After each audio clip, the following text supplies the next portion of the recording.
नमस्कार मित्रांनो, लाडकी बहीण योजनेसंदर्भात राज्याच्या महिला व बालविकास मंत्री आदितीताई तटकरे यांनी सविस्तर माहिती दिलेली आहे, ते आपण पाहूया।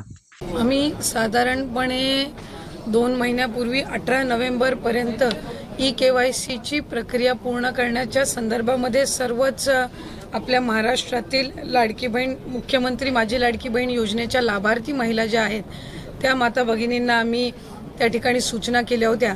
त्यानुसार जवळपास 1,20,00,000पेक्षा अधिक महिलांची KYCची प्रक्रिया 100% पूर्ण झालेली आहे आणि 50 लाखापेक्षा अधिक अशा महिला आहेत ज्यांची साधारणपणे 60-70% ही जी प्रक्रिया आहे ती त्या ठिकाणी पूर्ण झालेली आहे। मधल्या कालावधीमध्ये अतिवृष्टी असेल, पूर परिस्थिती असेल, अवकाळी पाऊस असेल, म्हणजे मे महिन्याच्या पहिल्या आठवड्यामध्ये जो पाऊस सुरू झालेला आहे 5 ते 10 नोव्हेंबरपर्यंत पाऊस सुरू होता। बऱ्याचशा ठिकाणी पुराची परिस्थिती सुद्धा होती, अतिवृष्टी सुद्धा झाली आणि त्या ठिकाणी महिलांचे काही असणारे जे कागदपत्र असतात, काही दाखले असतात, तर ते त्यांना म्हणजे पुराच्या परिस्थितीमध्ये सुद्धा तिथं काही भरपूरशा लाभार्थ्यांनी गमावलेले आहेत। त्या दृष्टिकोनातून आणि त्याचबरोबर ज्या विधवा महिला आहेत किंवा ज्या एकल महिला आहेत, म्हणजे ज्यांचे वडील वारलेले आहेत पण डिवोर्स झालेला आहे किंवा अशा पद्धतीच्या ज्या काही बाबी आहेत, तर त्याच्यामध्ये त्यांचीही त्याच्यामध्ये विनंती होती, सूचना होती।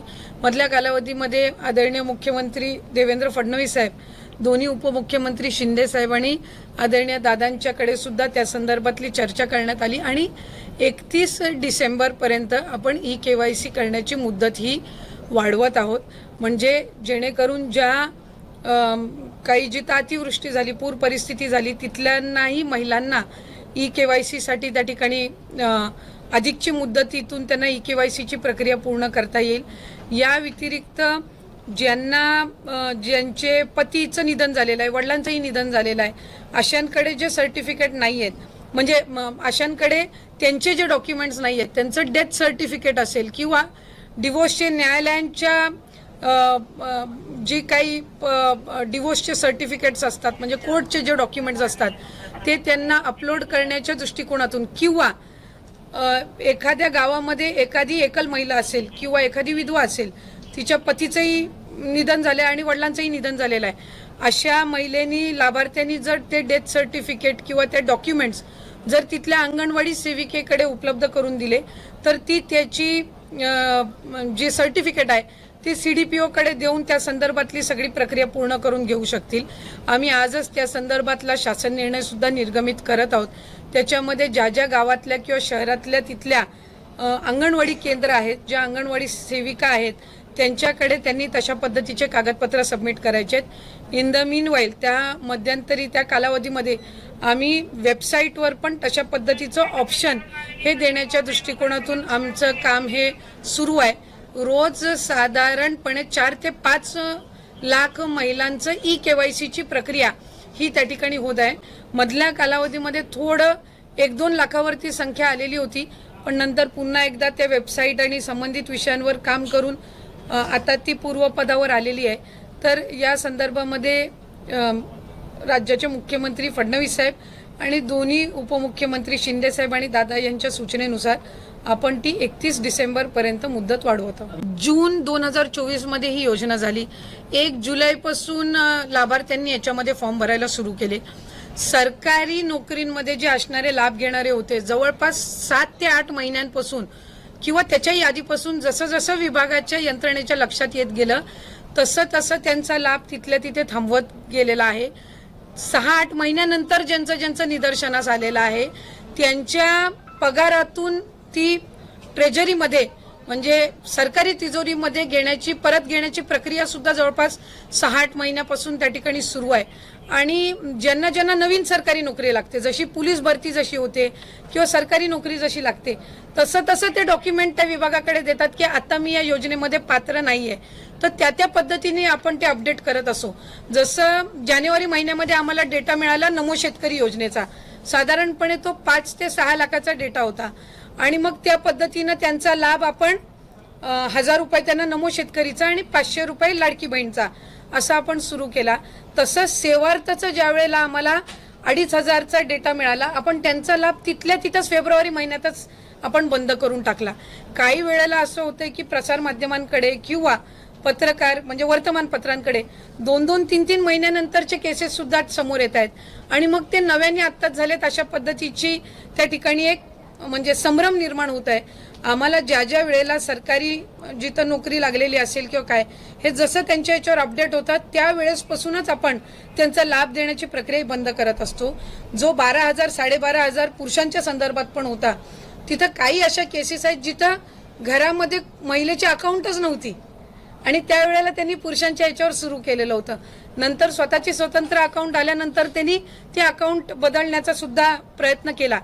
आता त्या सगळ्या ह्याच्यामध्ये ही KYCची प्रक्रिया ही अतिशय उपयुक्त ठरणार आहे की याच्यामधनं लाभार्थी जे जेन्युइन आहेत ते 31 डिसेंबरपर्यंत एकदा KYC झालं की मग याच्यामध्ये अशा पद्धतीच्या कुठल्याही घटना ज्या 6-8 महिन्यापूर्वी झाल्या त्या होणार नाहीत.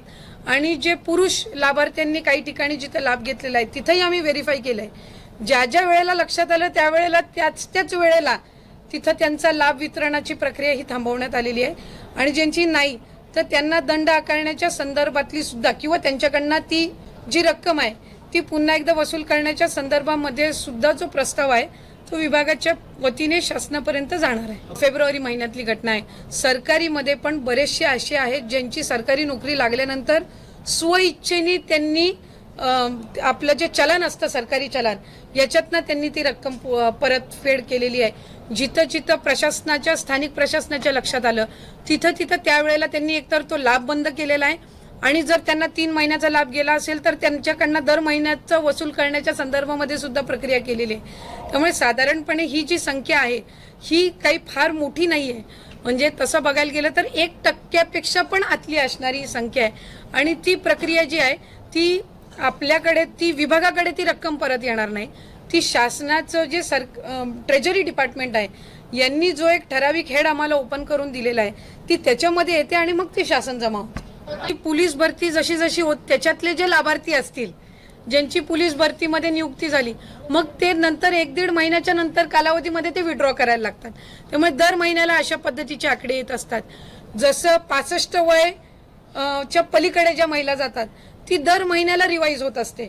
म्हणजे जसं जसं ते 65 वर्षाच्या पुढे जातात तसं तसं ते अपडेट होत जातं. म्हणजे जे ऑक्टोबर महिन्यामध्ये लागू आहे ते नोव्हेंबरमध्ये लागू होईलच अशातला काही भाग नसतो. आणि जसे जसे त्यांच्या डॉक्युमेंटचे व्हेरिफिकेशन होत जातात इतर सगळ्या बाबी त्यांच्या पूर्तता होत जाते त्या पद्धतीनं ती प्रोसिजर ही पार पडत असते. एक तर आपण याआधी बघितलेलं आहे की ज्या वेळेला भूकंपाची असेल, अतिवृष्टी असेल, पुराची ज्या वेळेला परिस्थिती येत असते त्यावेळेला तिथल्या स्थानिक प्रशासन म्हणजे महसूल विभाग जो असतो तो या दाखल्यांच्या संदर्भामध्ये तिथं ते काम करत असतात. कारण तिथले जे मंडळ म्हणजे अगदी ग्राउंड लेवलला मंडल अधिकारी असतात, तलाठी असतात, यांच्याकडे पंचनाम्यांची नोंद झाल्यानंतर त्या पंचनाम्यांमध्ये तो डेटा येतो की त्यांचं काय काय त्याच्यामध्ये त्यांनी कागदपत्री कुठली गमावलेली आहेत किंवा काय काय नुकसान झालेलं आहे आणि त्यानुसार त्या कागदपत्रांची किंवा त्या दाखले असतील त्याची पुन्हा एकदा नव्याने बनवणं ही सगळी प्रक्रिया ही त्यानिमित्ताने होत असते. त्याला कालावधी लागत असतो कारण तो महसूल यंत्रणेचा भाग असतो. म्हणून आम्ही ही मुदतवाढ दिलेली आहे. कारण आता गेल्या महिन्यातच आपल्याकडे ही अतिवृष्टी आणि पूरची परिस्थिती झाली आणि मग त्या कालावधीमध्ये त्यांना साधारणपणे 2 ते 3 महिन्याचा कालावधी पुन्हा एकदा त्यांचं नव्याने आधार कार्ड बनवणं किंवा वोटिंग कार्ड बनवणं किंवा त्यांचे समजा त्यांचा जातीचा दाखला असेल किंवा इतर म्हणजे इन्कम सर्टिफिकेट असेल ह्या सगळ्या गोष्टींसाठी तो कालावधी जात असतो आणि म्हणून हा आपण 31 डिसेंबरपर्यंत वाढवलेला आहे.